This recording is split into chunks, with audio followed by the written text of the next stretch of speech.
Sexta-feira, 25 de abril de 1986. Um belo dia de primavera para os 43 mil habitantes de Pripyat, na Ucrânia. Um dia que ficará gravado na memória deles para sempre.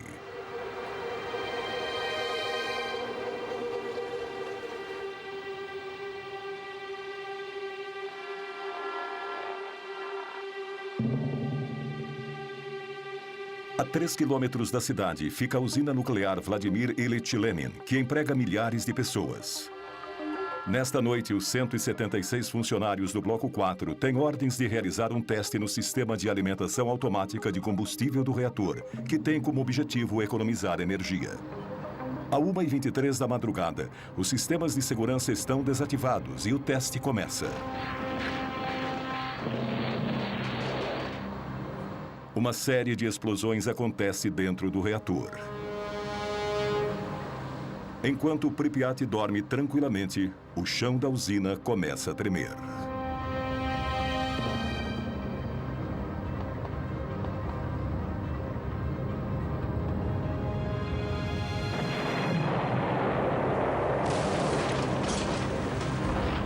A tampa de 1.200 toneladas do reator explode. Um fluxo fortíssimo de vapor radioativo começa a jorrar, espalhando urânio e grafite centenas de metros em volta da usina. Da enorme cratera, uma chuva de fogo carregada de partículas radioativas é lançada a 1.000 metros de altura.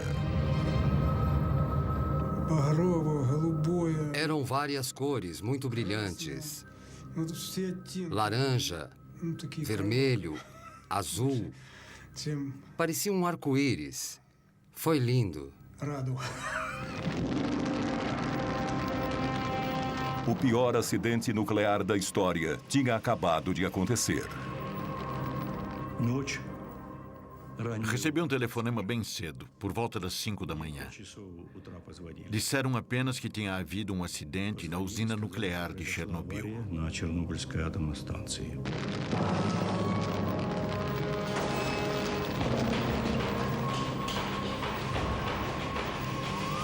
Os primeiros bombeiros a chegarem ao local não tinham o equipamento de proteção adequado. Eles despejaram milhares de litros de água sobre aquele estranho incêndio que nada parecia capaz de extinguir. Todos foram expostos a doses letais de radiação. 2 homens morreram naquela noite, outros 28 nos meses seguintes. Foram as primeiras vítimas de Chernobyl. Ninguém estava preparado para uma crise como aquela. Nos 7 meses seguintes, 500 mil homens enfrentariam um inimigo invisível. Uma batalha cruel e silenciosa que ceifou a vida de milhares de heróis anônimos e atualmente praticamente esquecidos. Foi graças a esses homens que o pior foi evitado. Uma segunda explosão, 10 vezes mais potente do que a de Hiroshima e que teria destruído metade da Europa. Isso foi mantido em segredo por 20 anos, tanto pelos soviéticos como pelo Ocidente. Muitas dessas imagens nunca foram vistas antes. São fotos tiradas por jornalistas que também foram expostos à contaminação nuclear. Alguns deles morreram logo depois.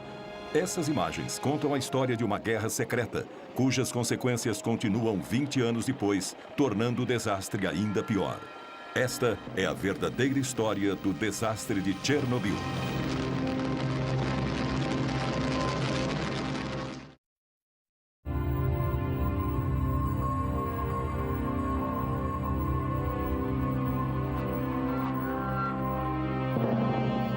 Nas primeiras horas da manhã, as nuvens já tinham sido contaminadas pela coluna radioativa com mais de 1.000 metros de altura. Igor Kostin era fotógrafo da agência de notícias Novosti, quando um amigo que era piloto de helicóptero telefonou e se ofereceu para levá-lo para sobrevoar Chernobyl. Tudo o que Kostin sabia era que algo tinha acontecido na usina durante a noite. Ele foi o primeiro jornalista a ver a enorme cratera de perto.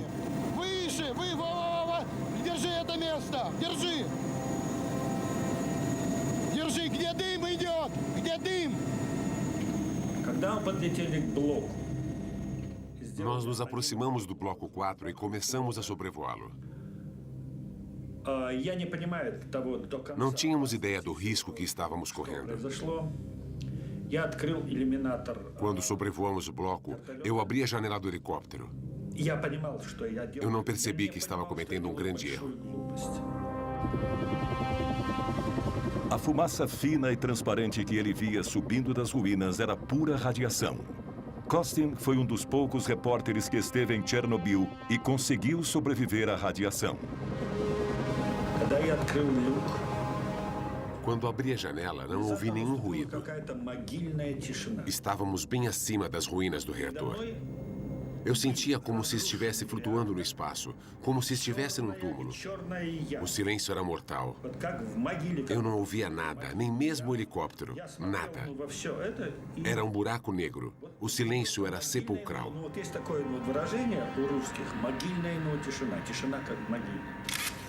Essa é a primeira foto tirada da cratera. Depois de cerca de 1 minuto, meu equipamento começou a pifar. Não entendi o que estava acontecendo. Pensei que as minhas pilhas estavam fracas. Só pude tirar umas 12 fotos. Quando voltei para Kiev e revelei os filmes, vi que os negativos estavam escurecidos e as cores muito ruins. Eu ainda não sabia, mas as fotos tinham sido expostas à radioatividade. No centro do reator que explodiu, debaixo de 14 metros de destroços, a grafite que revestia o combustível nuclear queimou e derreteu o urânio. A precipitação radioativa seria 100 vezes maior do que a força combinada das 2 bombas atômicas lançadas sobre Hiroshima e Nagasaki. No Kremlin, 8 horas depois da explosão, Gorbachev tinha poucas informações sobre a situação. As primeiras informações que eu recebi falavam que havia acontecido um acidente e um incêndio. Não havia nenhuma palavra sobre a explosão. No início disseram que não houve explosões. As consequências dessas informações falsas foram dramáticas. К решению этой проблемы возникшей.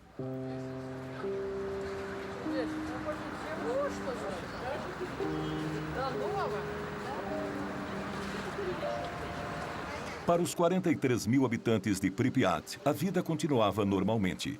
Eles não sabiam nada sobre o desastre a 3 quilômetros dali.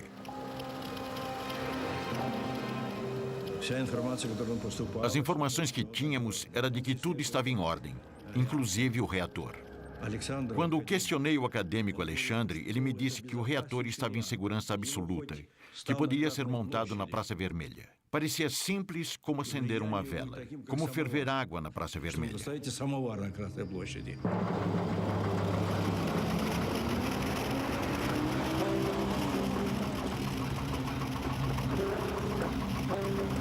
Na cidade, começaram os boatos de que havia acontecido um incêndio na usina e de que algumas pessoas haviam morrido durante a noite, mas não havia nenhuma informação oficial.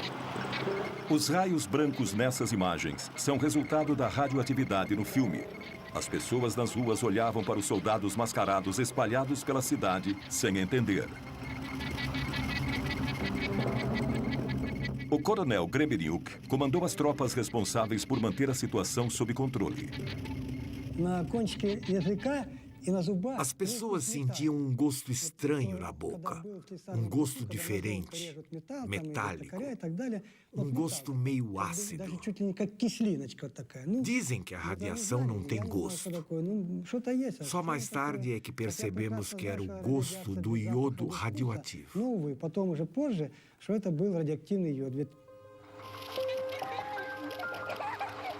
Enquanto as crianças brincavam nas praças, os homens do coronel Gremeniuk faziam as primeiras medições dos níveis de radioatividade. Naquele tempo, a radioatividade era medida em unidades chamadas Rontgens. O nível normal de radiação na atmosfera é de cerca de 12 milionésimos de 1 Rontgen. Em Pripyat, no começo da tarde, o nível era de 200 milésimos de Rontgen, 15 mil vezes mais alto que o normal. Naquela noite, o nível já era 600 mil vezes maior que o normal. Boulevard Lenin, 200. Boulevard Rukavina, 250 milirondins. E naquela noite, 7 rondins. Os meus subordinados já estavam começando a achar que as máquinas não estavam funcionando direito. Ou que estavam mentindo para eles. Não sabíamos que o reator ainda estava queimando e que a radiação continuava a se espalhar. Este mapa foi selado com plástico, porque ainda é radioativo.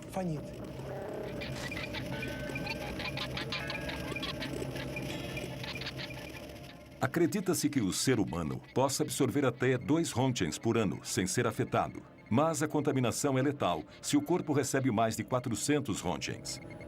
Naquele primeiro dia, os habitantes absorveram uma dose de radiação 50 vezes maior que a considerada inofensiva. Naquele passo, a população receberia a dose letal em 4 dias.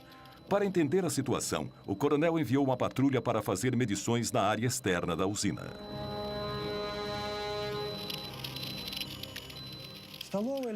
As primeiras medições foram registradas nesse mapa, 2.080 röntgens. Fiquei preocupado com meus subordinados. Como podia mandá-los entrar ali? Nesses níveis astronômicos, bastam 15 minutos para que um ser humano absorva uma dose letal de radiação. No Instituto Nuclear, os números causaram choque. Tais níveis de radioatividade nunca tinham sido registrados antes. Às pressas, Gorbachev criou uma comissão com os maiores especialistas em energia nuclear do país, liderada pelo acadêmico Legasov, um físico nuclear de renome internacional. Ele partiu imediatamente para Chernobyl. Esperávamos que eles pudessem avaliar a situação logo, mas nos primeiros dias ninguém pôde nos dizer nada. Foi uma situação dramática. Ficávamos reunidos esperando pelas informações. Exigimos alguma informação, mas eles não podiam dizer nada.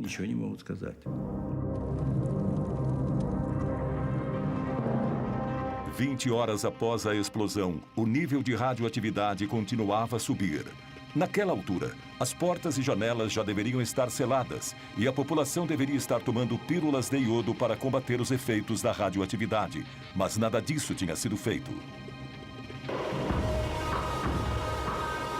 Apesar da tensão crescente na cidade, a população ainda não tinha sido informada da situação. Na época, Yulia Marchenko tinha apenas 5 anos. Ela morava em Pripyat com a família. O pai dela trabalhava na usina. Meus pais me levaram para a escola como sempre. Tudo estava absolutamente normal. Meu pai já sabia que tinha havido um acidente, mas nenhuma precaução tinha sido tomada ainda.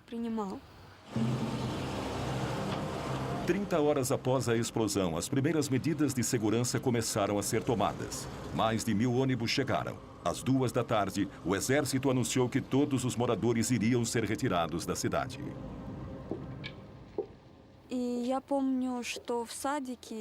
Eu me lembro que naquele dia, no jardim de infância, as professoras deram pílulas de iodo para as crianças. Lembro que os pais foram buscar seus filhos. Todo mundo estava apressado, correndo de um lado para o outro, mas não havia pânico.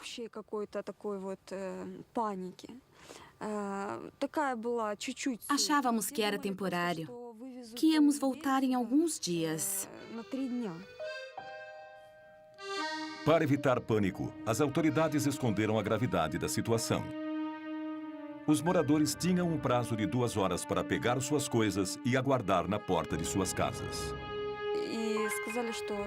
Mandaram todo mundo entrar nos ônibus.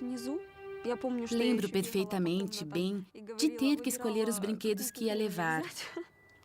Eu tinha muitas bonecas e queria levar todas, mas não podia. Não podíamos nem levar roupas mais pesadas. As pessoas tiveram que abandonar tudo o que possuíam, deixar toda a vida para trás. Eles nunca mais iriam voltar. Um idoso não quis ir nos ônibus. ficou para trás. Seu corpo foi encontrado algumas semanas depois. As pessoas não acreditavam no que estava acontecendo. Pensaram que estavam sendo enganadas.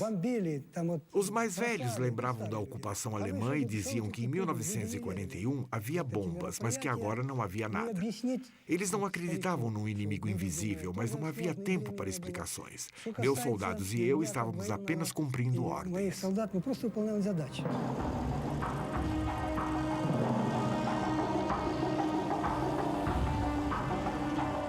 Em 3 horas e meia, 43 mil pessoas foram retiradas contra sua vontade, mas sem tumulto.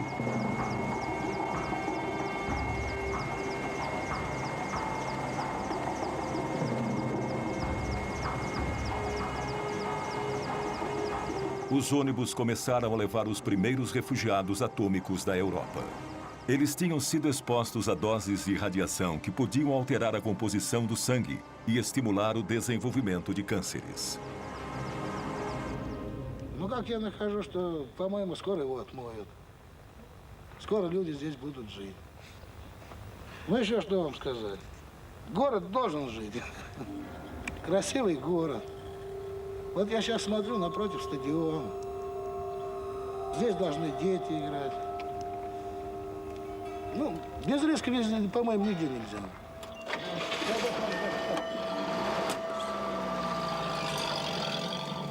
48 horas depois do desastre, as únicas pessoas que ainda estavam na cidade eram os militares e membros da delegação científica, reunidos no hotel Pripyat. Como se ignorassem o perigo, eles comiam, dormiam e trabalhavam ali tranquilamente. Eles eram cientistas, especialistas. Não acredito que eles agiram de maneira irresponsável ou suicida, mas eles subestimaram a gravidade da situação. Os critérios antigos não serviam mais. Já tinha havido outros acidentes nucleares no nosso país e nos Estados Unidos, mas as informações foram mantidas em segredo. Nunca havia acontecido um acidente de tamanha proporção. Eles até achavam que o reator estaria operacional em maio ou junho. Enquanto isso, o vento começou a levar nuvens carregadas de partículas radioativas para o norte. Entre 26 e 27 de abril, elas circularam por mais de 1.000 quilômetros sobre a Rússia, a Bielorrússia e o Báltico. No dia 28, as nuvens chegaram à Suécia, onde o aumento da radioatividade foi detectado perto de uma das usinas nucleares da região. Logo depois, os noticiários da TV alertavam a população. A poeira radioativa de Chernobyl estava caindo sobre Estocolmo. Um esquadrão de caças foi enviado para fazer medições nas nuvens. O nível de radioatividade indicava um grave acidente. 60 horas após o desastre, nenhum comunicado oficial tinha sido enviado para fora da União Soviética. O ministro das Minas e Energia sueco me telefonou na segunda. Eu estava no escritório em Viena e ele me disse que tinham registrado níveis altíssimos de radioatividade nas proximidades da usina nuclear de Forsmark, no leste da Suécia. Eles concluíram que a nuvem tinha vindo de fora. Me perguntaram se eu sabia alguma coisa a respeito e eu disse que não, mas que ia investigar. Entramos então em contato com a Polônia. Apesar de não terem uma usina nuclear, podiam ter tido algum outro tipo de acidente. E, é claro, entramos em contato com os russos. O que havia acontecido? Uma explosão? Nuvens radioativas? Contaminação grave? Foi a Suécia que enviou o alerta para nós.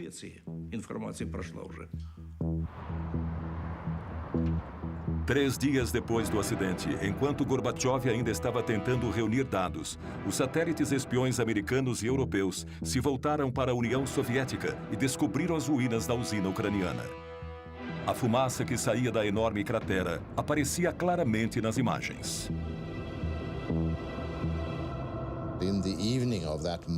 Naquela segunda-feira à noite, no dia 28, recebemos uma mensagem de Peter Petrovsky, chefe da Comissão de Energia Nuclear Russa. Ele nos informou sobre o acidente ao mesmo tempo em que os russos avisavam o resto do mundo. No Politburo, nós decidimos que toda e qualquer informação deveria ser reportada a nós. Por isso, chamei a KGB e ordenei que eles acompanhassem tudo o que estava acontecendo lá e que nos transmitissem todas as conversas dos cientistas. Mandei que enviassem aquelas informações a mim pessoalmente.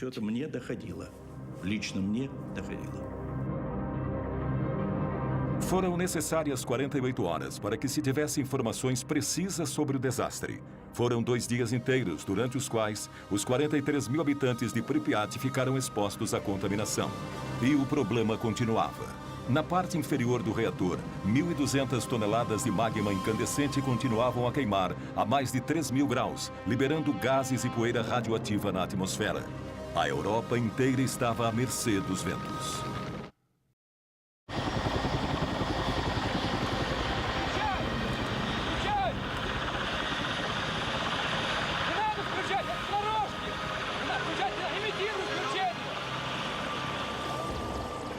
No terceiro dia da crise, Moscou enviou o general Antotkin e 80 helicópteros para combater e acabar com o incêndio.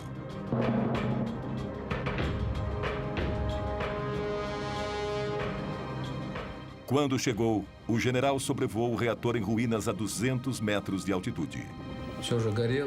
Por causa do incêndio, a temperatura estava entre 120 e 180 graus, mesmo àquela altitude. O nosso dosímetro, que é um instrumento que mede a radiação, ia só até 500 rotings. A agulha enlouqueceu, quase pulou do painel. Acho que havia pelo menos 1.000 rotings a 200 metros. Mesmo àquela altitude, meia hora de exposição poderia ser fatal. A forte corrente de ar quente radioativo que subia do reator não permitia nenhum tipo de aproximação. Eles teriam que improvisar uma forma de cumprir sua missão.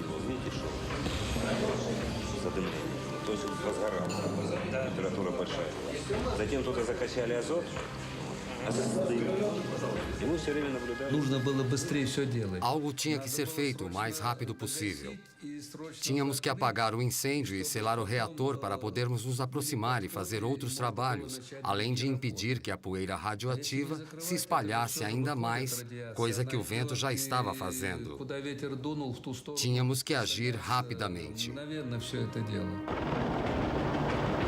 Era o começo de uma operação gigantesca. Pilotos foram requisitados às pressas e abandonaram o fronte no Afeganistão.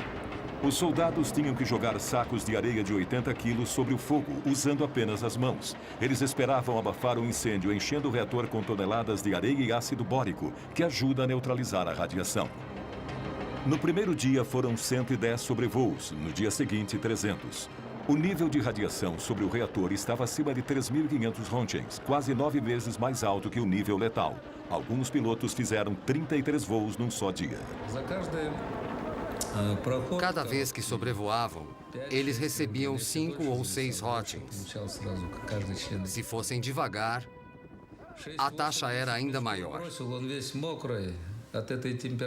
Após jogarem 6, 7, 8 sacos, ficavam encharcados de suor por causa do calor. Depois de algumas missões, meus soldados iam se lavar e comer, mas logo começavam a vomitar.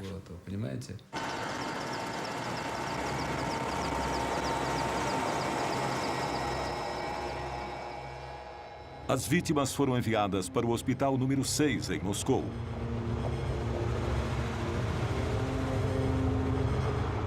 Era o único hospital no país especializado no tratamento de doenças e problemas causados pela exposição à radiação.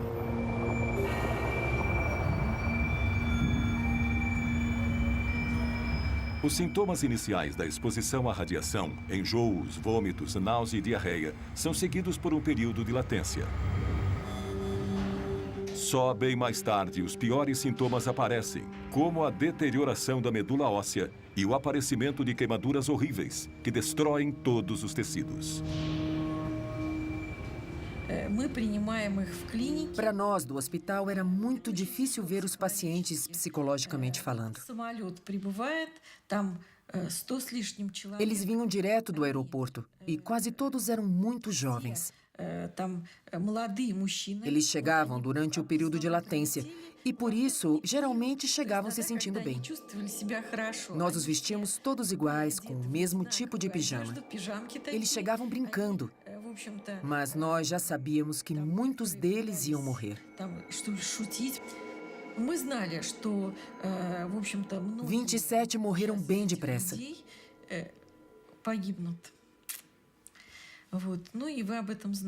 Todos tinham recebido doses cavalares de radiação. Estavam todos em péssimo estado. Era muito triste.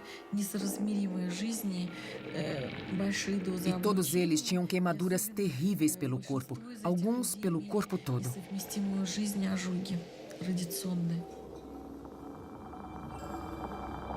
Durante 15 anos, as autoridades reconheceram apenas esses primeiros casos como vítimas de Chernobyl.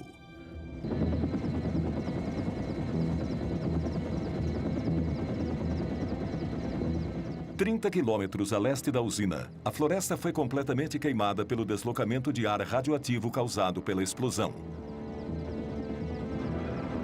Mas a área do desastre já tinha se espalhado muito mais. Desde a explosão, as partículas radioativas levadas pelas nuvens começaram a cair como a chuva. Muitas regiões em várias partes da Ucrânia, Bielorrússia e Rússia foram contaminadas. No dia 1º de maio, o vento mudou e também contaminou algumas áreas em Kiev, como mostra um mapa desenhado a partir das leituras feitas pelos homens do coronel Grebeniuk. As áreas mais contaminadas aparecem em vermelho, cercadas pelas áreas onde o nível de radiação era normal. Mas a população ainda não havia sido avisada. Houve apenas um relato, um minúsculo artigo de rodapé na página 3 do Pravda, que minimizava a gravidade do acidente e dizia que o perigo já tinha passado. A situação era crítica, mas eles agiam como se nada estivesse acontecendo. Seguiram com as comemorações do 1º de maio. Era como se o país se recusasse a reconhecer a situação. Foi a segunda fase do grande desastre de Chernobyl. 6 dias depois do acidente, apesar dos níveis de radiação milhares de vezes mais altos que o normal, as autoridades incentivavam as pessoas a participar do 1º de maio, mesmo onde se sabia que a contaminação era grave. Em 1986, assisti às comemorações do 1º de maio. Eu estava lá, testemunhei. Era a Parada dos Mortos.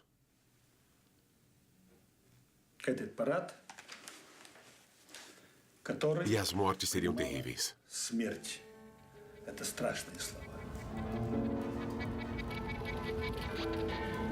Estranhamente, todos os registros do 1º de maio de 1986 desapareceram do Arquivo Nacional da Ucrânia. Só restaram as fotos de Igor Kostin. Sherbitsky, o primeiro secretário do partido na Ucrânia, também participou das festividades com a família, inclusive os netos. Claro que era muito importante para nós evitar o pânico. Se pelo menos soubéssemos qual o nível de radioatividade no ar.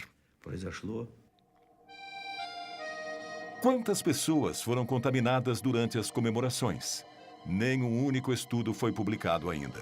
Vladimir Sherbitsky, primeiro secretário do Partido Comunista Ucraniano, cometeu suicídio pouco depois.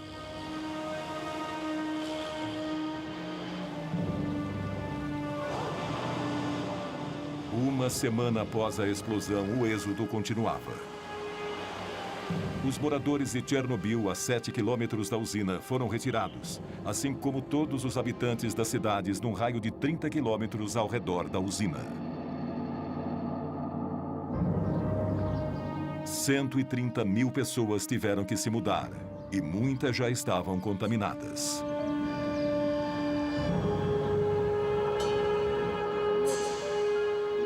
Uma área de 300 mil hectares da Ucrânia e Bielorrússia foi abruptamente evacuada e isolada do resto do mundo.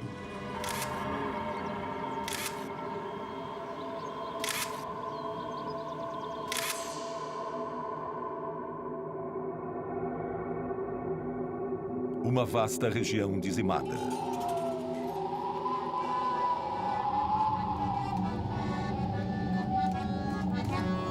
Toda uma cultura arrancada de sua terra natal. Em poucos dias, um mundo inteiro foi destruído por um inimigo invisível.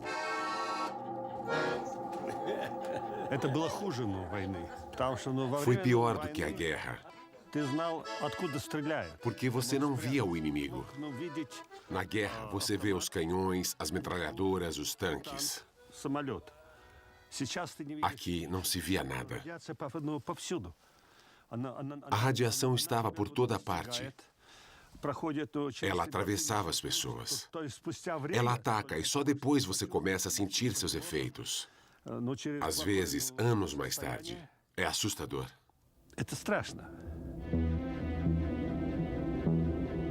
Enquanto isso, a nuvem radioativa continuava avançando sobre a Europa, passando sobre a Bavária e o norte da Itália. A chuva levou o Césio 137 e o iodo 131 para o sul da França e a Córcega. Plantações e pastos foram contaminados. Enquanto as autoridades francesas negavam a presença da nuvem, ela alcançou a Grã-Bretanha e se espalhou até a Grécia. Em Chernobyl, o nível de radioatividade continuava a aumentar. 6.000 toneladas de areia e ácido bórico cobriram a cratera. Mas no subsolo, a gigantesca massa de magma incandescente continuava ardendo.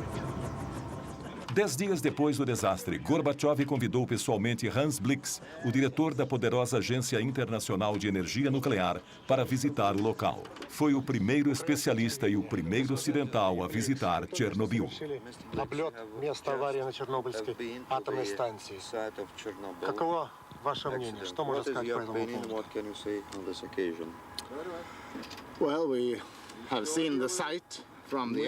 Nós sobrevoamos o local e vimos que havia fumaça saindo dos escombros da usina.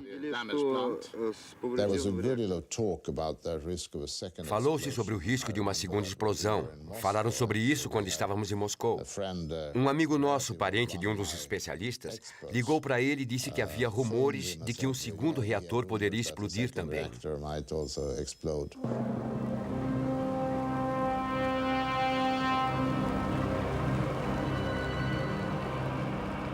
Na parte inferior do reator, 195 toneladas de combustível nuclear ainda estavam queimando, gerando um calor inacreditável que aos poucos foi derretendo a areia da superfície. As rachaduras logo começaram a aparecer. Depois que tapamos o buraco, a temperatura lá dentro começou a subir. Ficamos com medo porque podia haver outra explosão. Foi assustador. Os cientistas vieram para fazer a leitura e ficaram preocupadíssimos. Tinham medo de que a temperatura alcançasse um nível crítico, o que provocaria uma segunda explosão. Teria sido uma tragédia sem precedentes. A laje de concreto debaixo do núcleo do reator estava esquentando e corria o risco de se partir. O magma podia começar a vazar. A água que os bombeiros jogaram logo depois do desastre estava empoçada embaixo da laje. Se o magma entrasse em contato com a água, isso causaria uma segunda explosão, ainda mais devastadora do que a primeira. Os maiores especialistas do país foram chamados para ajudar. Vassily Nesterenko era um deles. Na época, ele trabalhava com mísseis intercontinentais soviéticos. Se o calor fizesse com que a laje de concreto trincasse, bastaria que 1.400 quilos da mistura de urânio e grafite entrassem em contato com a água para detonar uma segunda explosão.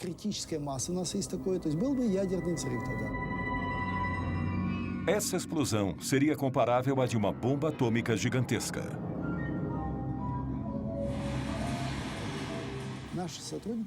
Nossos especialistas avaliaram os dados e concluíram que a explosão teria uma força de 3 a 5 megatons. Minsk, a 320 quilômetros de Chernobyl, desapareceria do mapa e a Europa ficaria inabitável. Precisávamos parar o processo. Se ele continuasse, teria sido uma catástrofe nuclear. Teria sido um desastre sem precedentes.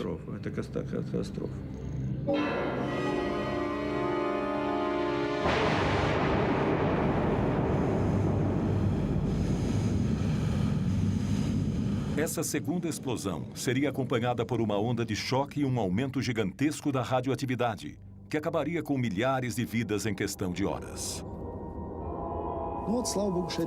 Ainda bem que não aconteceu. Já havia trens com mais de 1000 vagões em Minsk, Gormel e Kiev, prontos para levar a população.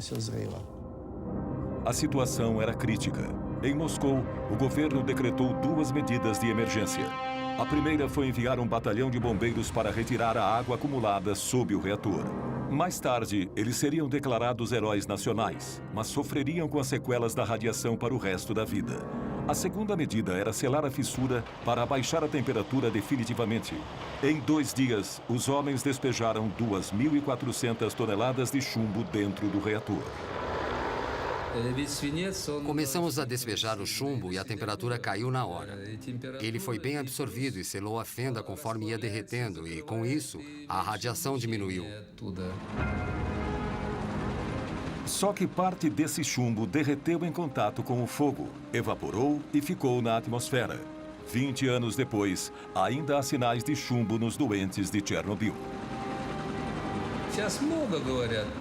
Hoje há muitas críticas, mas naquela situação não havia nada melhor a fazer. Todas as pessoas, civis ou militares, oficiais ou não, trabalharam sem descanso. Eu participei desse primeiro estágio e posso dizer que não havia escolha. Tinha de ser feito. Foi por heroísmo.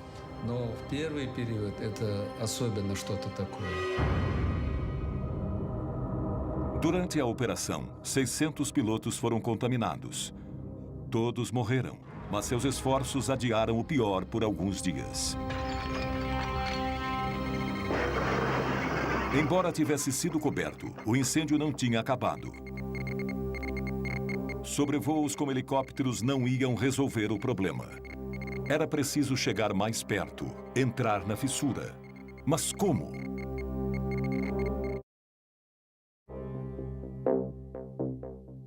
Diante da ameaça de uma segunda explosão, as medidas de emergência continuaram.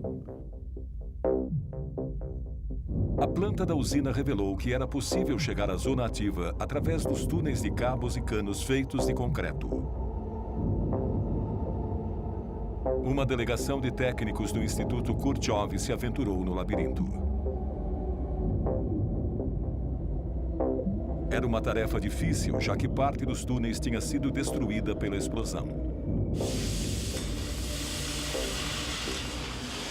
Com o maçarico, eles abriram um buraco no quarto reator e inseriram detectores de radioatividade, termômetros e câmeras.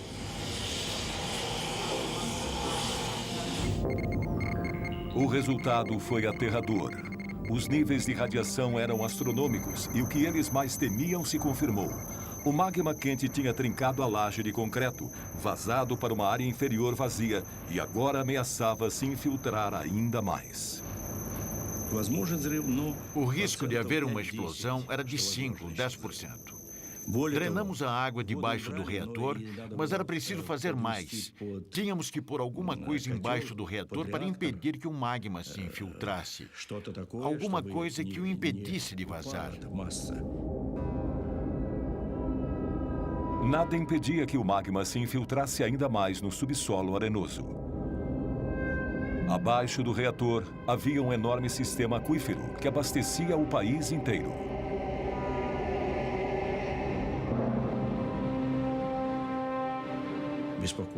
O que mais nos preocupava era que todo aquele magma podia fazer tudo ruir de uma vez e chegar ao lençol subterrâneo, o que contaminaria os rios Triper, Nietva e Kiev e o Mar Negro.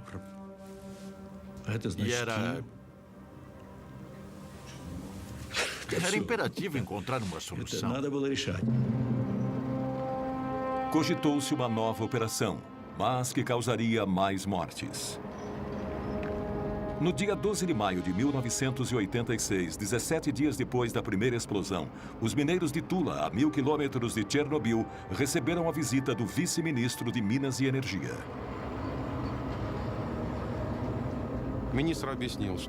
O ministro falou sobre o acidente em Chernobyl.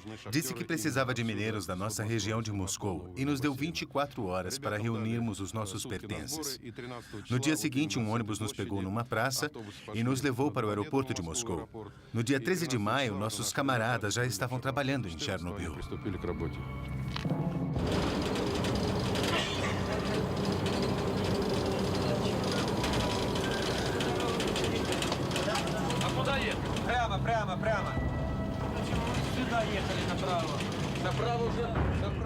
A missão deles era chegar ao reator pelo único caminho possível, o subterrâneo.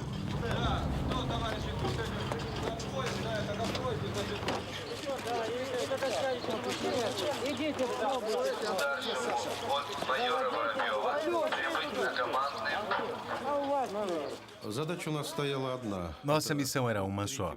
Cavar um túnel de 150 metros a partir do terceiro reator até a avaria embaixo do quarto reator. Depois, tínhamos que construir embaixo do quarto reator um túnel de 30 metros de comprimento por 30 metros de largura para depois instalar o dispositivo para resfriá-lo. Para limitar a exposição à radiação, os mineiros fizeram um buraco de 12 metros antes de começar a cavar na direção do reator. Ali, eles fizeram uma câmara de 2 metros de altura por 30 de largura, onde foi montado um sistema de refrigeração com nitrogênio líquido.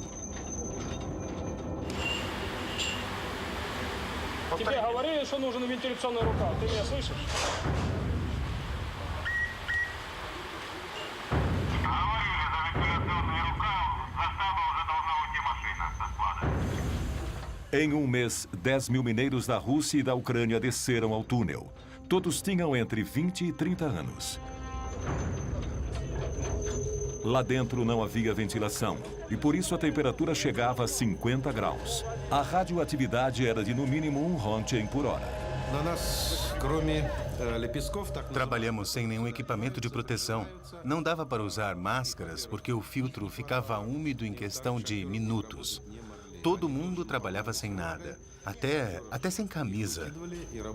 Bebíamos água direto das garrafas abertas, o que era péssimo porque estávamos ingerindo partículas radioativas junto com a água. Um dos nossos camaradas engoliu um grão de areia altamente radioativo e morreu. Como a gente ia saber o que cada um inalava ou ingeria?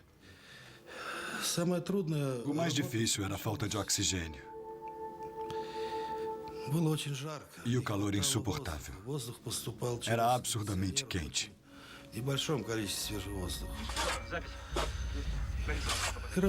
O pior era que precisávamos trabalhar rápido. Trabalhar sem descanso. Isso era o pior. Grupos de 30 mineiros se revezavam a cada 3 horas, 24 horas por dia. Eles cavaram um túnel de 150 metros num mês e 4 dias. Um trabalho que normalmente levaria 3 meses para ser concluído. O lugar mais perigoso não era lá embaixo.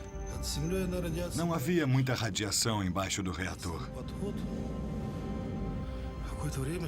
Mas assim que subíamos, tínhamos que correr, e rápido.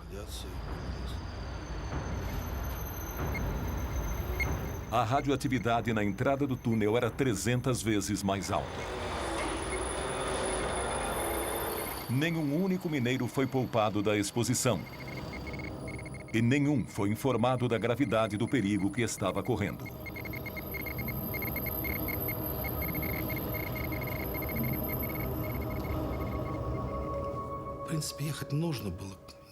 Alguém precisava fazer aquilo. Se não fôssemos nós, seriam outros. Nós cumprimos nosso dever. Se devíamos ter aceitado, é muito tarde para julgar. Eu não me arrependo.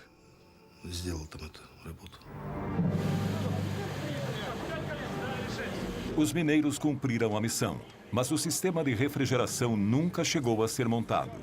A câmara subterrânea foi preenchida com concreto para solidificar a estrutura.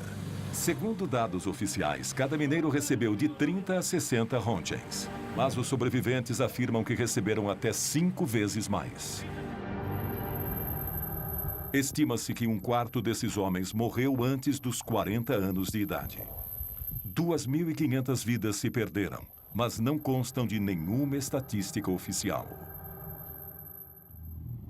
Enquanto os mineiros ainda cavavam debaixo do reator, Hans Blix e as autoridades soviéticas organizavam uma entrevista coletiva em Moscou. Let me say that on behalf of the IAEA, em nome da AIEA, quero dizer que lamentamos profundamente este acidente trágico, a perda de tantas vidas e o prejuízo causado. Fizemos um acordo com as autoridades soviéticas que irão a Viena para analisar as consequências do acidente. Perante 500 jornalistas do mundo todo, Blix anunciou uma conferência internacional em Viena, onde os soviéticos forneceriam todas as informações sobre o desastre.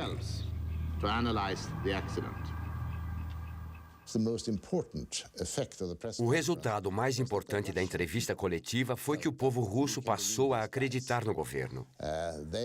As pessoas estavam acostumadas a nunca acreditar no que o governo dizia, porque ele sempre omitia informações. O povo nunca sabia de nada.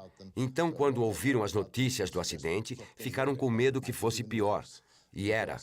Foi terrível com certeza, mas de alguma forma passaram a confiar no governo. Foi uma vitória da Glasnost. Os soviéticos concordaram em cooperar com o Ocidente. Foi uma mudança histórica que deu início a uma abertura conhecida como Glasnost, uma vitória política de Gorbachev. Em Chernobyl, embora o incêndio tivesse sido controlado, a fissura e as toneladas de lixo radioativo estavam expostas aos elementos. Era mais do que urgente cobrir a estrutura danificada e limpar a área. Para tanto, seriam necessários mais homens, muitos mais.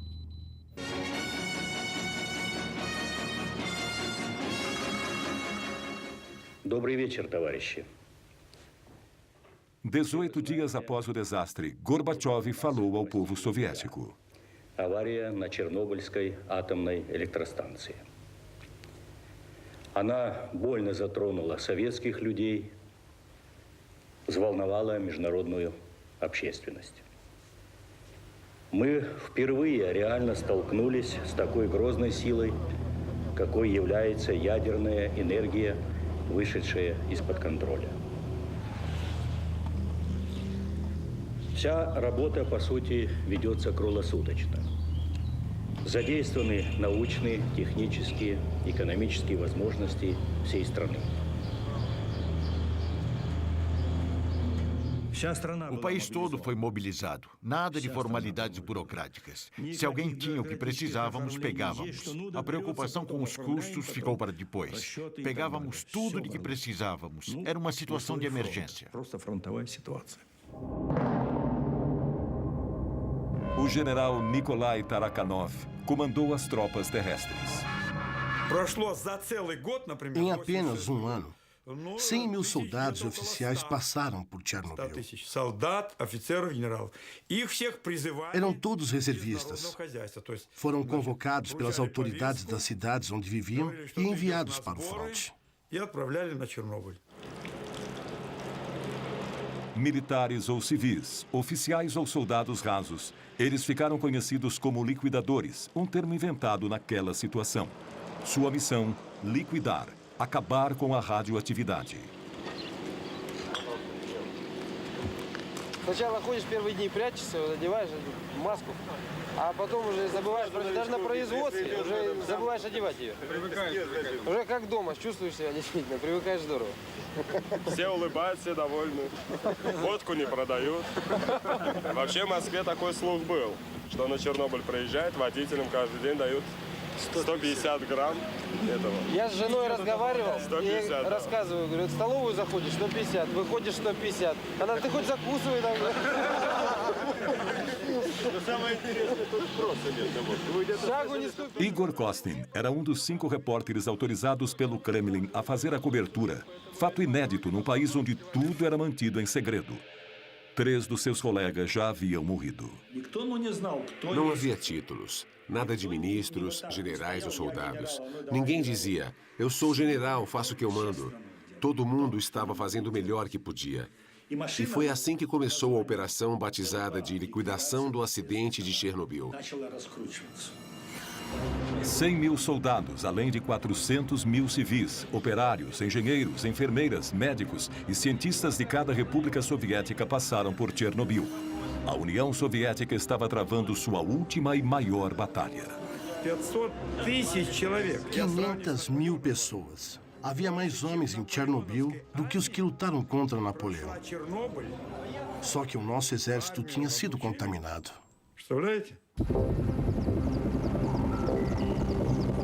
Do céu, os helicópteros despejavam toneladas de um líquido grudento, uma mistura que aglutinava e colava a poeira radioativa no chão.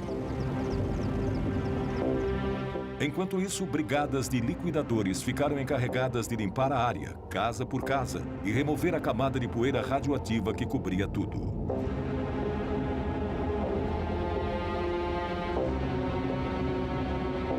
Создавались специальные бригады охотников. Havia esquadrões especiais de caçadores. Eles usavam rifles e patrulhavam o interior e as florestas, matando cães e gatos.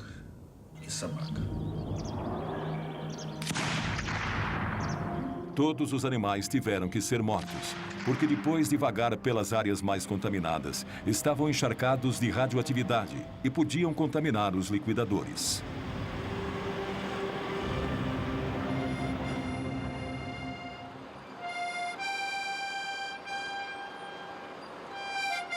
As últimas vilas onde ainda havia habitantes foram evacuadas. As casas foram demolidas uma a uma e enterradas. À noite, os caminhões, as máquinas e os homens estavam cobertos de poeira radioativa.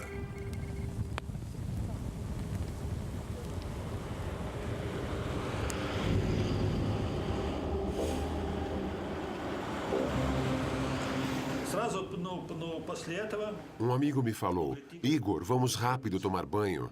E lá fomos nós. Nos esfregamos um ao outro durante uma meia hora, com uma bucha grossa e um sabão bem forte, bem concentrado. Nos lavamos bem, a cabeça, o corpo inteiro, várias vezes, até cansar. Depois disso, colocamos roupas limpas e fomos comer. E comemos muito bem. Isso era necessário num trabalho como aquele.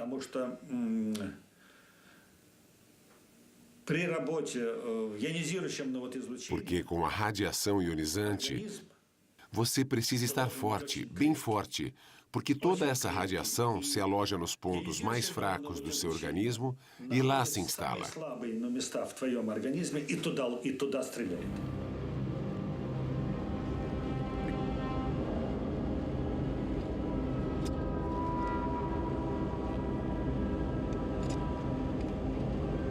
Em volta da usina, teve início uma operação colossal, que funcionava 7 dias por semana, sem um minuto de descanso. 300 mil metros cúbicos de solo contaminado foram retirados, levados para valas enormes e cobertos com concreto.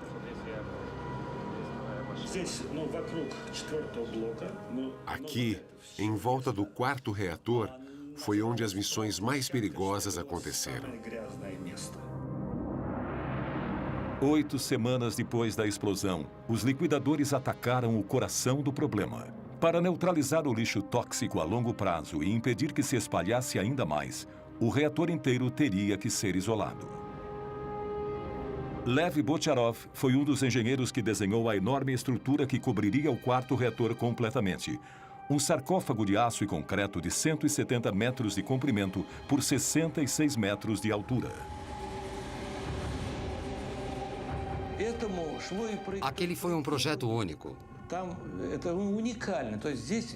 Ninguém jamais havia construído uma estrutura como aquela numa área tão radioativa. Só podíamos trabalhar alguns minutos de cada vez. Um projeto como esse nunca havia sido feito.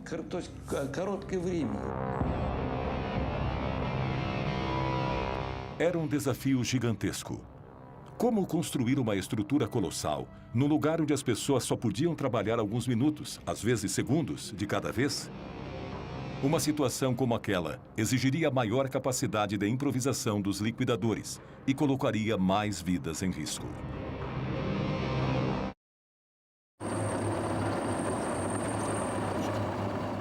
Doze semanas se passaram desde a primeira explosão no bloco 4 da usina nuclear de Chernobyl. Para impedir que a contaminação se alastrasse, o ataque final foi lançado.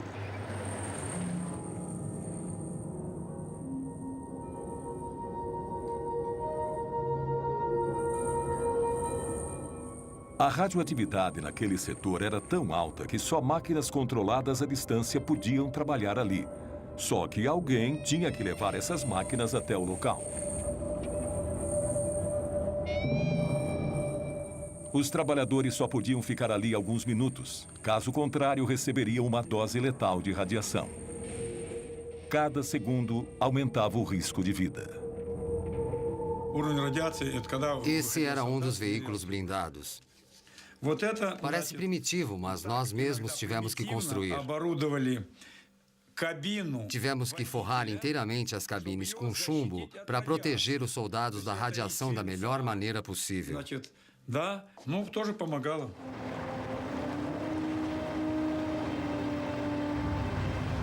Cada peça metálica da estrutura era fabricada às vezes a centenas de quilômetros dali. As peças eram levadas uma a uma para a usina, para serem montadas lá. Um quebra-cabeça extraordinário. Vigas de 150 toneladas com 70 metros de comprimento, escoras de 45 metros de altura. Esse é o DEMAC 4000. Olha o tamanho desse guindaste. Não podíamos trabalhar ali muito tempo, então não podíamos nos dar ao luxo de errar. Um mínimo erro de cálculo e teria sido impossível montar tudo.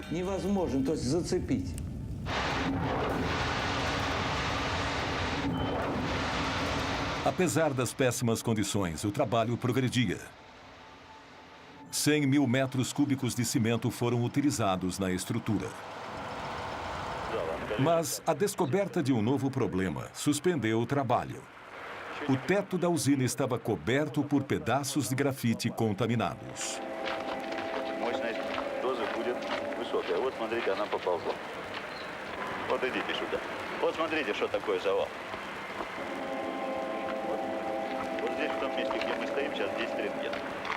Это будет примерно 1000.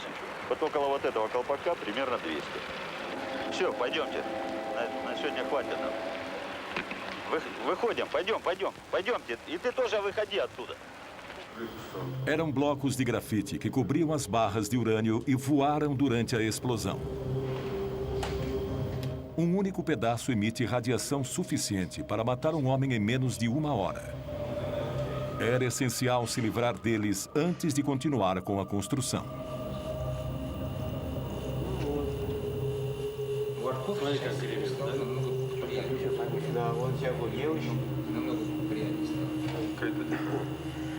Там очень большие уровни радиоактивного излучения, и поэтому туда подойти крайне тяжело.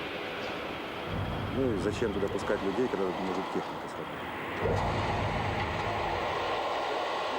A solução foi levar robôs até o telhado para jogar os destroços radioativos lá de cima. 60 metros abaixo, outros robôs juntavam os detritos e os enterravam em valas. Mas depois de alguns dias, a radioatividade ambiente começou a afetar até as máquinas. Os circuitos eletrônicos não aguentaram. Entraram em colapso e pararam de funcionar. Uma das máquinas quase se jogou de cima do telhado. Он же поперек висит.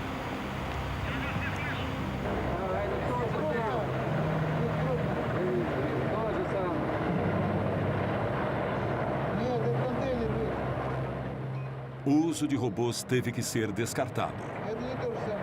Eles teriam que ser substituídos por homens. E, naquela época, os soldados russos começaram a ser chamados de biorobôs.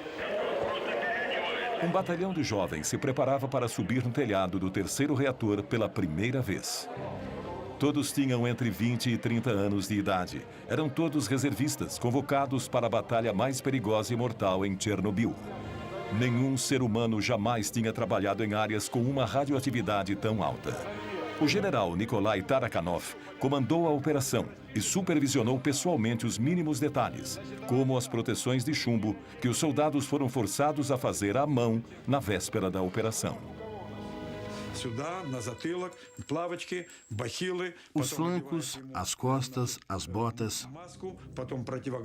Eles estavam cobertos de chumbo da cabeça aos pés.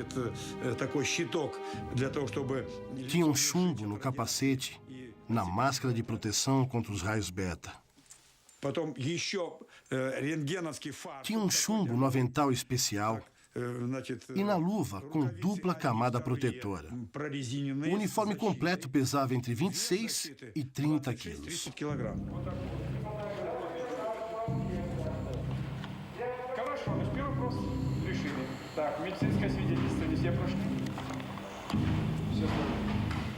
Подождите, это ответ, значит, не по существу. Анализ крови, правильно? Значит, я сегодня, товарищи, говорю, мы проводили 2 дня назад эксперимент с научным центром. Офицеры ходили туда вместе со мной. Понятно? Значит, страшного, конечно, ничего там нет. Это ясно. Сегодня состоялось решение и правительственных. Они тоже идут туда же. И многие так, ну некоторые не стремились. É claro que havia pessoas que não queriam ir, mas não tinham escolha.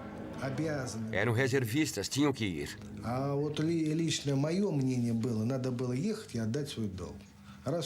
Eu não tive dúvida, era o meu dever. Quem ia fazer aquilo por mim? Аварию моими руками, моей работой, чтобы он... Quem ia limpar os destroços do desastre e impedir a radioatividade de se espalhar pelo mundo? Alguém tinha que fazer aquilo. Foram 2 semanas e meia no inferno. Um inferno que podia durar 2 ou 3 minutos para cada soldado, às vezes só 40 segundos se o nível estava muito alto. Calculávamos o tempo de exposição de cada soldado cuidadosamente para salvar o máximo de vidas possível.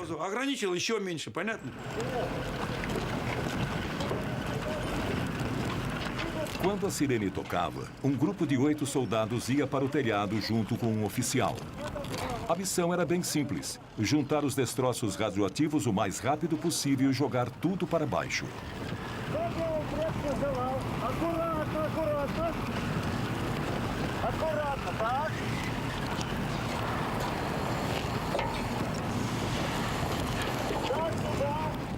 Segundo os cálculos do general Tarakhanov, o nível de radioatividade era de 7.000 Roentgens por hora, o que permitia aos biorobôs apenas 45 segundos de exposição, o suficiente para remover apenas 2 pás de resíduos.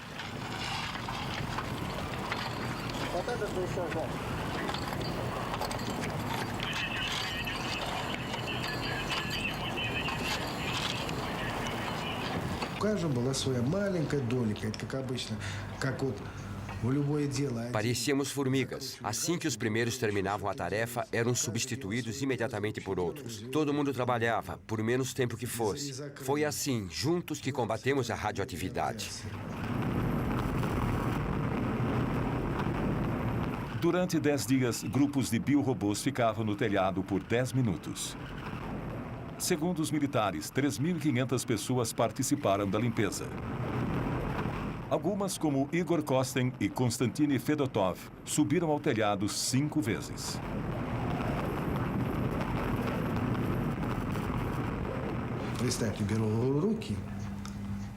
Chegamos a pegar destroços com 1.500 Roentgens.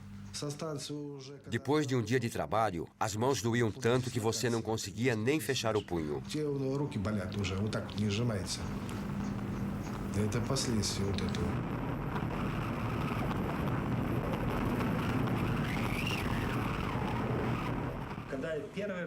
Na primeira vez que eu subi ao telhado, Мистика какая-то. fui invadido por um sentimento místico. Как другая планета. Тут все было усеяно. Era como estar num outro planeta. Графитом. Estava tudo coberto de lixo radioativo. Куски графита были. И я Minhas mãos tremiam. с дрожащими руками. Eu não sabia em que mundo estava. Начал снимать. Comecei a tirar fotos.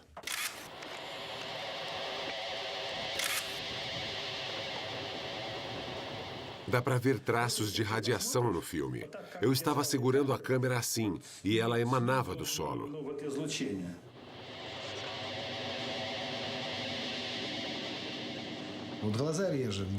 Os olhos começavam a arder e você ficava com um gosto metálico na boca. Quando você sentia essas duas coisas, sabia que tinha recebido uma dose alta demais. На зубах ты не Eu não conseguia sentir os dentes. Когда ты делал A minha boca estava com gosto de chumbo. что ты кость по кости идет. А на зубах у меня был свинец. Плюмбл. Вот Eu fazia assim com os dentes, mas não sentia nada. Eu até batia os dentes. я свинец. Estava tudo coberto de chumbo.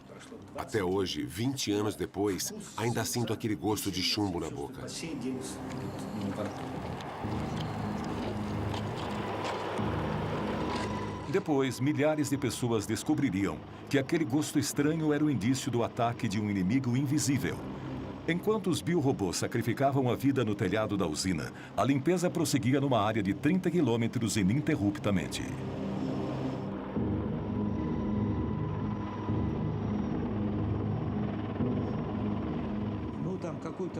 O trabalho que normalmente um homem levaria 1 hora para fazer, aqui em Chernobyl, era feito por 60 pessoas.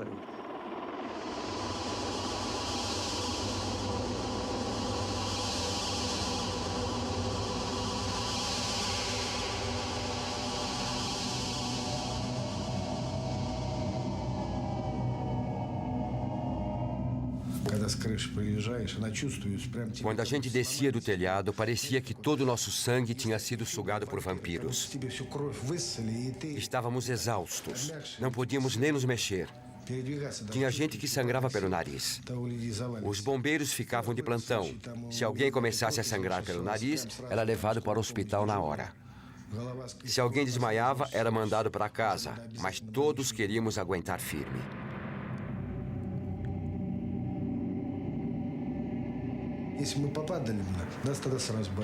Na época, éramos jovens e fortes. Ficamos doentes. Perdemos tudo. Книжечки 20,5. Na minha ficha consta que recebi 20,5 roentgens. O que isso significa? Na verdade, a dose que recebi foi muito maior que essa.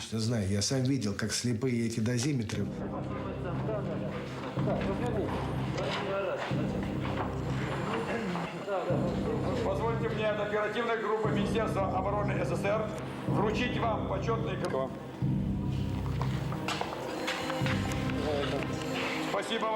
Como recompensa, cada soldado recebeu um certificado de liquidador e uma gratificação de 100 rublos, o equivalente hoje a cerca de $100 americanos.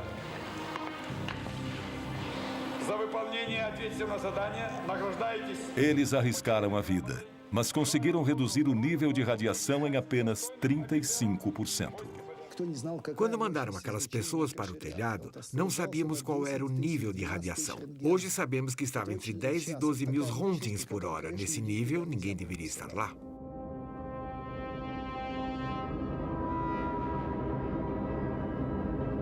Sete meses após a explosão, a área tinha sido limpa e o sarcófago construído. 500 mil pessoas, entre civis e militares, participaram da operação. Eu disse à comissão que, por terem enfrentado níveis de radiação absurdos, limpado toda a grafite e realizado tarefas tão heróicas, Os nossos soldados mereciam algum ato simbólico, como hastear a nossa bandeira.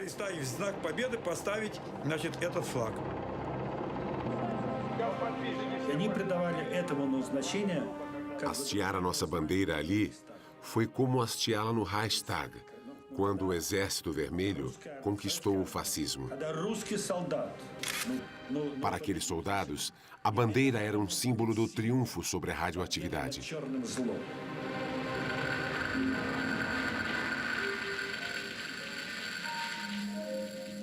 Cada grupo de liquidadores comemorou o fim da operação à sua maneira. Botcharov e seus homens gravaram seus nomes na tampa de metal que ia selar o sarcófago.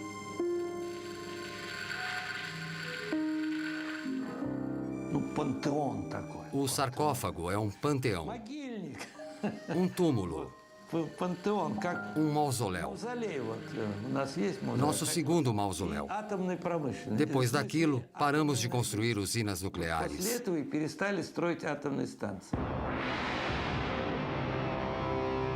Foi uma vitória amarga. O país nunca se recuperaria.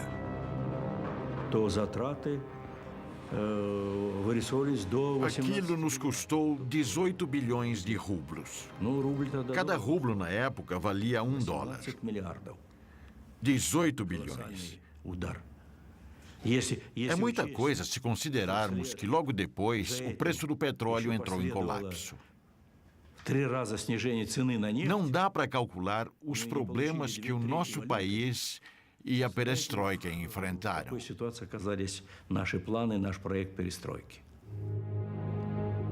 A primeira nevasca começou a cair sobre Chernobyl. Para as autoridades, era uma prova de que o sarcófago estava lacrado, pelo menos pelos próximos 30 anos, segundo a previsão. Os liquidadores voltaram para casa. Os reatores 1, 2 e 3 foram reativados. A primeira batalha de Chernobyl terminou anunciando o fim da União das Repúblicas Socialistas Soviéticas. E para muitos, marcou o início de uma guerra que, 20 anos depois, ainda não acabou. 20 anos depois, Pripyat ainda é uma cidade fantasma. Acompanhada por Igor Kostin, Yulia foi ver o apartamento em que morou com a família até o dia da evacuação. Diferentemente do que foi dito, nenhum único habitante pôde voltar a morar nos prédios abandonados.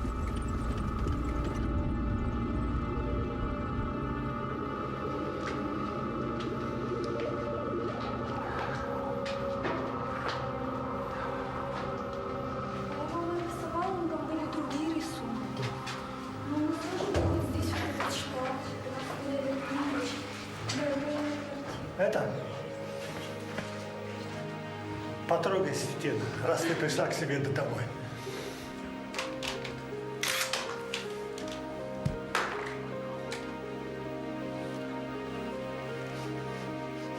Para Igor Kostin, a visita também traz lembranças dolorosas.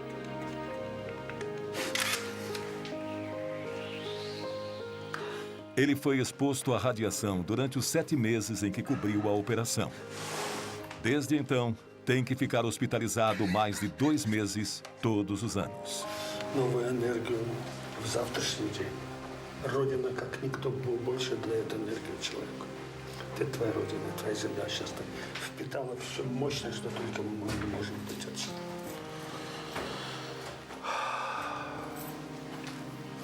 У меня такое ощущение, что я здесь была всю жизнь. Ты маленькая. Para centenas de milhares de refugiados, bem como para centenas de milhares de veteranos da Batalha de Chernobyl, a luta contra o inimigo invisível ainda não terminou. Todos os que estiveram em Chernobyl ainda sofrem com a radioatividade que absorveram. Nos meses seguintes ao acidente, os liquidadores lotaram os hospitais por toda a União Soviética. 20 anos depois, aqueles que ainda estão vivos continuam a frequentar o hospital número 6. São todos vítimas do que os especialistas chamaram de Síndrome de Chernobyl.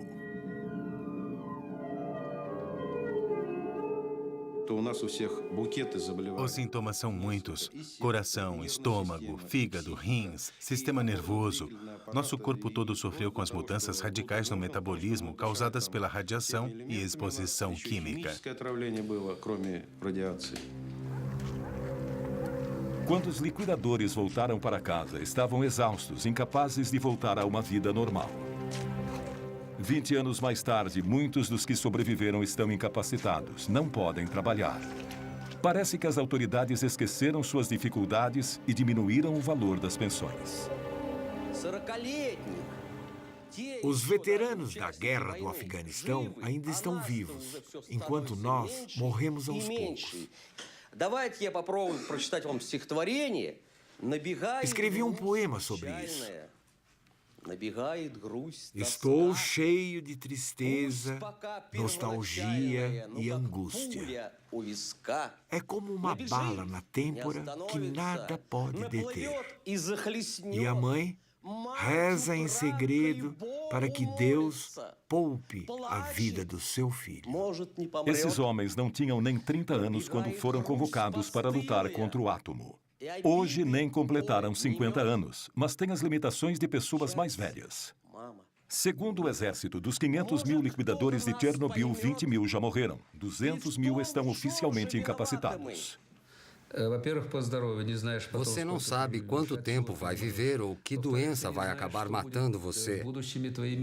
Não sabe quais os efeitos que isso terá nos seus filhos, se é que vai poder ter filhos. Só o que sabemos é que esse inimigo invisível está nos devorando por dentro, como um verme. Para nós, a guerra continua e aos poucos estamos deixando este mundo. Apesar de tudo isso, depois de 2 décadas, apenas 59 mortes foram oficialmente atribuídas ao acidente de Chernobyl. Nenhum único estudo foi feito com os 130 mil refugiados da região. Nenhum único dado estatístico levantado sobre o estado dos 500 mil liquidadores. Nenhum número sobre a população que continua a morar perto de Chernobyl e das áreas contaminadas. Essas pessoas nunca souberam o nível de radiação que receberam. 6-0, да? Це вже підвищується. Вчора була 5 і 7, а сьогодні вже 6-0. Степені підвищується. Такое може бути. Да? Плюс-мінус. Плюс-мінус. Це не таке страшне. Слухайте, до скількох страшне? До скількох? Ну, кажіть правду. До скількох страшне? До скількох? До 20. Uma representante do Soviete Supremo descobriu que as reais consequências do acidente foram encobertas quando a União Soviética se dissolveu em 1991. Aproveitando o momento de anarquia em que o país se encontrava, ela conseguiu pôr as mãos em cópias de vários documentos secretos. Um relatório de 600 páginas do Comitê Central, preparado enquanto a Batalha de Chernobyl ainda estava sendo travada. Quando eu li aqueles documentos, descobri que as coisas aconteceram de maneira muito diferente. Eu percebi o tamanho da mentira que os líderes do partido contaram. O decreto número 12 dizia que em 12 de maio de 1986, 10.198 pessoas já tinham sido hospitalizadas, das quais 345 mostravam sinais de lesões causadas pela radiação. Ao mesmo tempo, as autoridades diziam que estava tudo bem, que não tinha sido nada sério. Portanto, eles mentiram para nós. De acordo com Ala, outra passagem revela que as autoridades mudaram os padrões arbitrariamente, multiplicando por 5 aquela que era considerada a dose aceitável de radiação para o corpo humano. Quando eles aumentaram os parâmetros, muitas pessoas ficaram milagrosamente curadas. Elas recebiam alta do hospital e eram mandadas para casa. Foi um ato criminoso. A tendência de manipular números não aconteceu apenas entre os soviéticos. No final de agosto de 1986, a primeira conferência internacional relacionada a Chernobyl aconteceu a portas fechadas e foi presidida por Hans Blix. Nenhum jornalista ou observador foi admitido no anfiteatro. A delegação russa era presidida por Lagasov, responsável pela comissão governamental durante a Batalha de Chernobyl. Quando nós o encarregamos de preparar o relatório, dissemos que ele devia contar tudo. Ele produziu um relatório rico em detalhes que deixou todo mundo em estado de choque. Lagasov falou durante 3 horas. Seu relatório concluiu que nas décadas futuras haveria cerca de 40 mil mortes causadas por câncer como consequência do acidente. O mundo ocidental recusou-se a aceitar essa estimativa, e isso gerou uma discussão inflamada entre o Ocidente e o Oriente.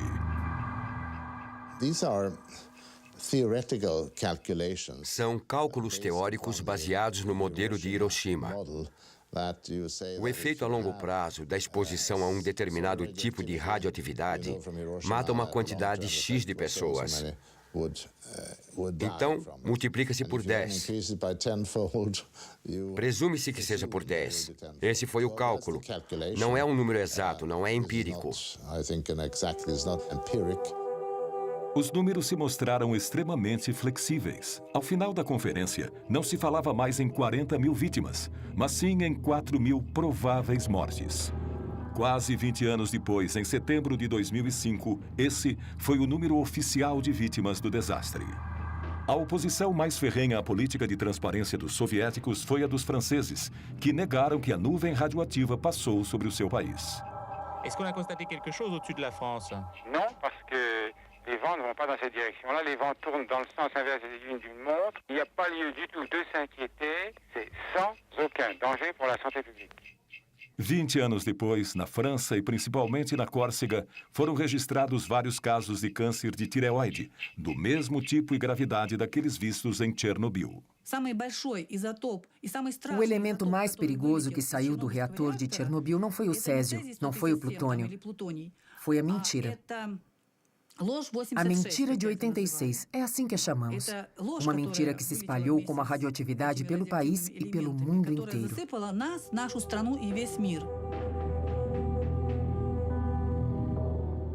Em 27 de abril de 1988, no segundo aniversário do desastre, Lagasov, que tinha trabalhado tanto para revelar a verdade, decidiu por fim a sua vida.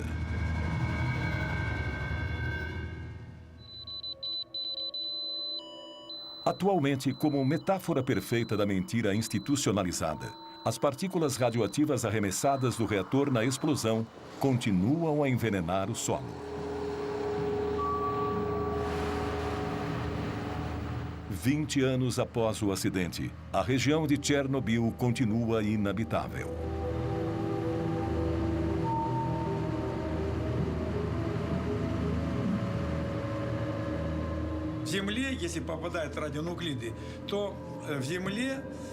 Em 5 anos, os radionuclídeos afundam 5 centímetros no solo contaminado. Ou seja, 20 anos depois, são 20 centímetros sob o solo. Eles continuam a contaminar as plantas. Para limpar tudo, teríamos que remover 20 centímetros do solo e enterrar isso em valas, o que seria uma tarefa gigantesca. É impossível.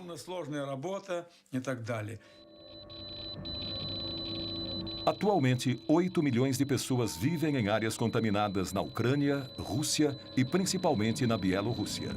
Há 20 anos, eles consomem os alimentos radioativos que continuam a contaminá-los pouco a pouco. Esse problema, levantado em 1986 pela delegação soviética na Conferência de Viena, foi simplesmente ignorado. Ainda assim, 1.152 crianças foram tratadas de câncer de tireoide entre 1986 e 2002 num centro especializado em Minsk. Quantos outros casos existiriam em outras cidades? Nenhuma estatística mundial foi trazida a público. O médico Yuri Bandazevsky estuda as doenças nas populações de áreas contaminadas desde que o desastre ocorreu.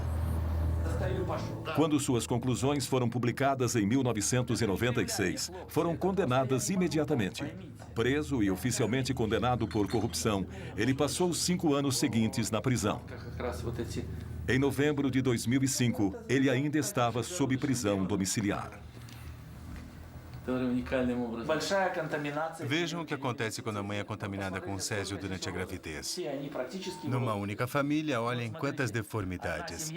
Sem cabeça, Ausência de olhos, crânios deformados. Esses são embriões de hamsters alimentados com grama contaminada da região de Gormel.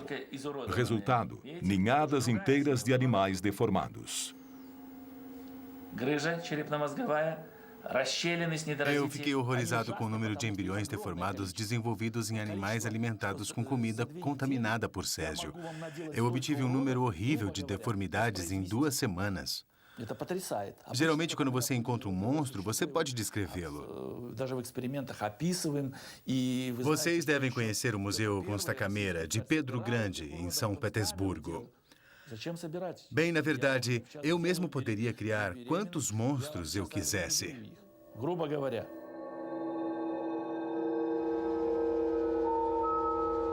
Nunca houve nenhum estudo oficial de mutações genéticas decorrentes do acidente em Chernobyl.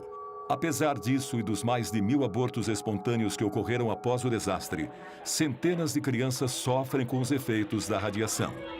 As deformidades que vemos nessas crianças são parecidas com as que vimos nos hamsters de Bandazevsky. Na Bielorrússia, 300 mil crianças atualmente sofrem as consequências da contaminação. A IGCO, Cruz Verde Internacional, fundada por Gorbachev depois que ele deixou o governo em 1991, abriu centros de tratamento e apoio às vítimas de Chernobyl. Eles também organizam acampamentos terapêuticos com o objetivo de ensinar as novas gerações das áreas contaminadas a conviver com a radioatividade, como aqui, medindo o nível de contaminação do alimento. Por quantos anos isso vai continuar? 800 anos? 800 anos. Até o segundo Jesus Cristo nascer? Até ele voltar? Sim, Chernobyl teve um papel importante para nós todos. E é claro que temos que continuar pesquisando, que continuar investindo. Temos que reforçar os laços de cooperação com outros países e criar centros científicos internacionais para descobrir novas fontes de energia mais seguras. Isso é essencial. Eu não desejo que ninguém, seja amigo ou inimigo, passe por uma tragédia como essa. Ninguém merece passar pelo que passamos em Chernobyl. Somos todos humanos, ninguém merece isso.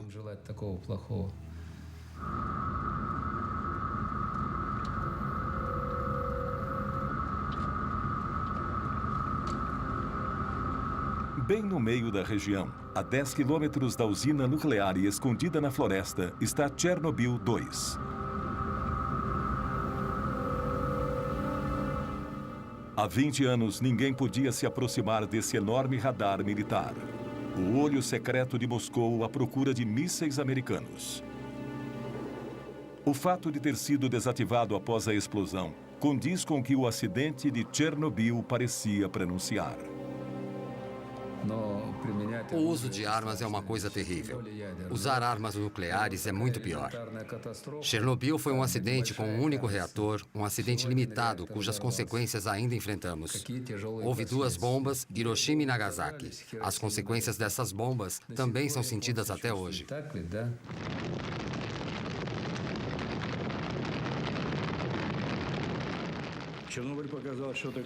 Chernobyl nos mostrou o que realmente acontece com a energia nuclear em mãos humanas. Calculamos que o nosso míssil mais poderoso, o SS-18, era tão poderoso quanto 100 Chernobyls. O SS-18 era a ogiva que os americanos mais temiam. E tínhamos 2.700 deles, todos apontados para os Estados Unidos. 2.700. Imagine a destruição que eles causariam.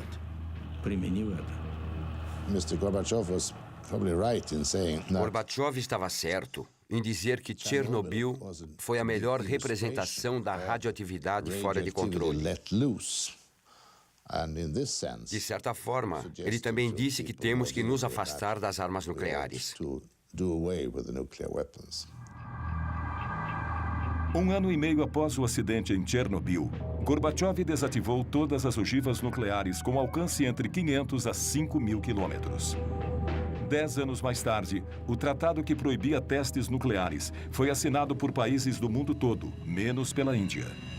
Chernobyl marcou o início do desarmamento dos dois maiores rivais nucleares do mundo. Chernobyl convenceu a todos. Tanto soviéticos como americanos perceberam a magnitude dos vulcões atômicos sobre os quais os dois países estavam sentados. Não só esses dois países, mas o mundo inteiro. O mundo inteiro. No entanto, a lição de Chernobyl parece estar sendo esquecida.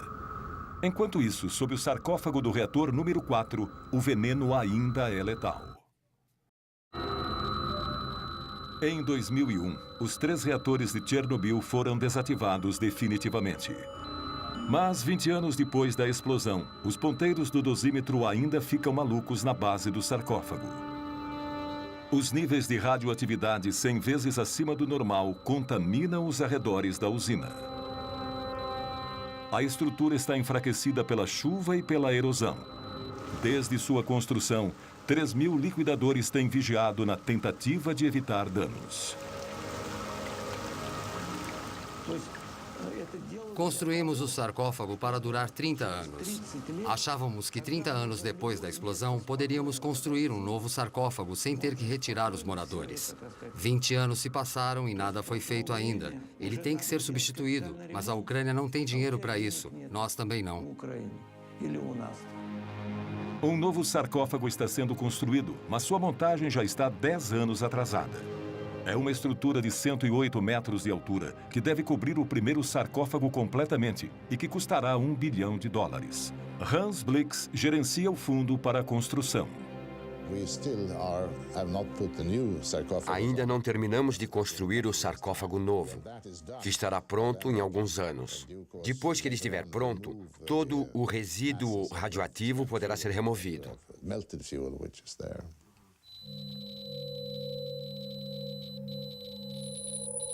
O magma frio que está dentro do reator, a 14 metros de profundidade, ainda é uma ameaça terrível. E assim continuará por muito tempo.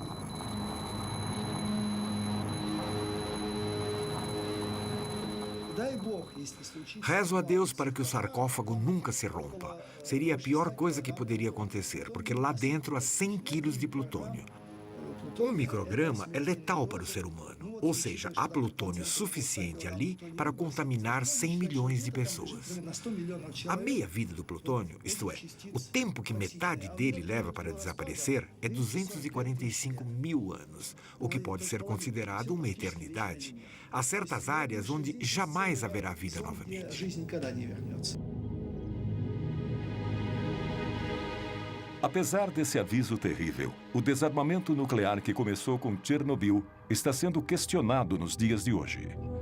Se o desenvolvimento nuclear para uso civil promete trazer soluções para problemas como combustíveis fósseis e aquecimento global, esse cenário nos lembra que essa é uma opção com sérias consequências, que requer o maior cuidado e informações exatas sobre os riscos que apresenta. Chernobyl também nos lembra que se temos que conviver com a radioatividade e os perigos inevitáveis que ela traz, precisamos poupar as gerações futuras dos riscos de um apocalipse nuclear.